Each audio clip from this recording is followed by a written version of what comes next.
The deserts of the Middle East are like something out of a movie. And there's a lot more than just stunning landscapes in this otherworldly part of our planet. In Jordan, you can find a treasure trove of history, natural beauty, and ancient stories. And Jordan is home to this place, Petra, one of the 7 new wonders of the world. Getting here to Petra involved a journey through the rugged desert. I came here with Abraham Tours, so here is how that journey went.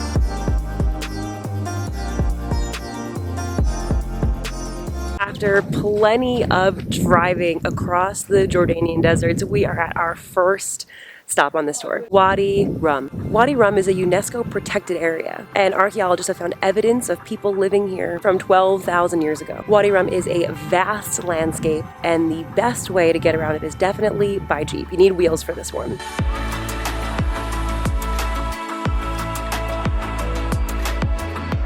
I have a cup of tea in my hands, which means it's a really great time to introduce the Bedouin. The Bedouin are people who have lived in the deserts of the Middle East for thousands of years. Today they still live in the deserts, and they have a very distinct culture and traditions. A big part of their culture is hospitality. And here in Jordan and other countries in the Middle East, they also host travelers in Bedouin camps, which is where we are staying tonight.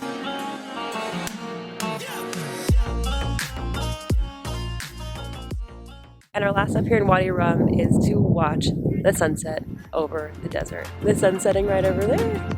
Wow, what a sunset spot.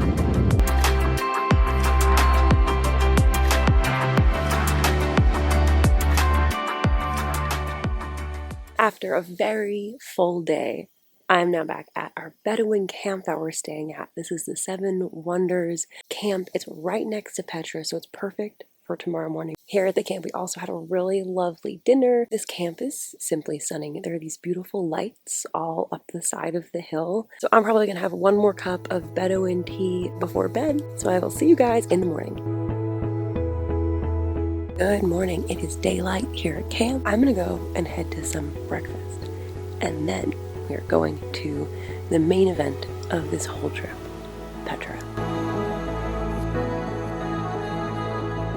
The 7 Wonders Bedouin camp is right next to Petra, and we arrived early in the morning to spend the entire day there. And there is a ton to know about Petra, which is why I was really glad this morning started with a guided tour. And while I don't want to spoil everything, here are some things that you definitely need to know about Petra. Back between the years 400 and 106 BC, Petra was a thriving trading center and the capital of an ancient Arab empire. But when Romans conquered the region, Petra eventually was left crumbling and nearly empty before it was swallowed up by the sands of the desert. It wasn't until the 1950s that modern excavations began in Petra. The main features of Petra are these massive buildings carved into the stones of the desert. And get this, experts say that today less than 20% of Petra has been unearthed and the rest of it is still buried in the desert. Also today, Bedouins still live in and around Petra. They sell things and like to share their cultural practices. What do I do? Just look up? Yeah, do the hold it for you? That's okay. How do I look? After a lunch break, you have time to explore Petra on your own for the second half of the day. I definitely love that this trip has a guided experience here in Petra because there is so much to learn, but that you also get time to explore on your own because there is a ton to see and explore.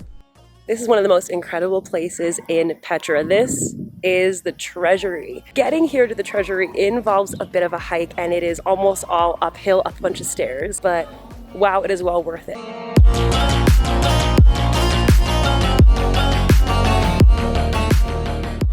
While they call Petra the Lost City, you can see that the Bedouins still very much use Petra as their city. I mean, this clearly is someone's front porch that's fenced in with stairs built in this ancient sculpted building. I'm now on a path that goes to another high viewpoint, and there's basically no one out here right now. We are pretty much alone in this back part of Petra.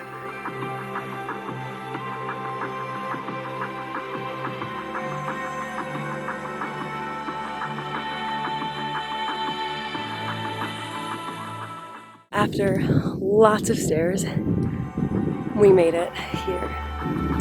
Totally worth the steps.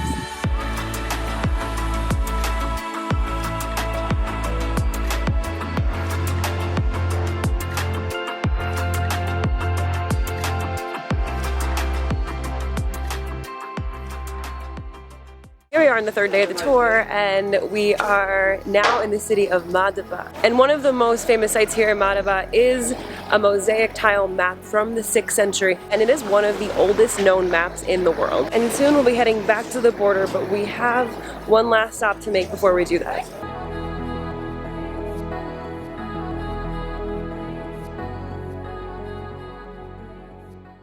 We are now at the top of Mount Nebo. This place has a lot of biblical and religious significance, but it also has this really stunning view of the Jordan Valley and Israel. You can see in the distance as well.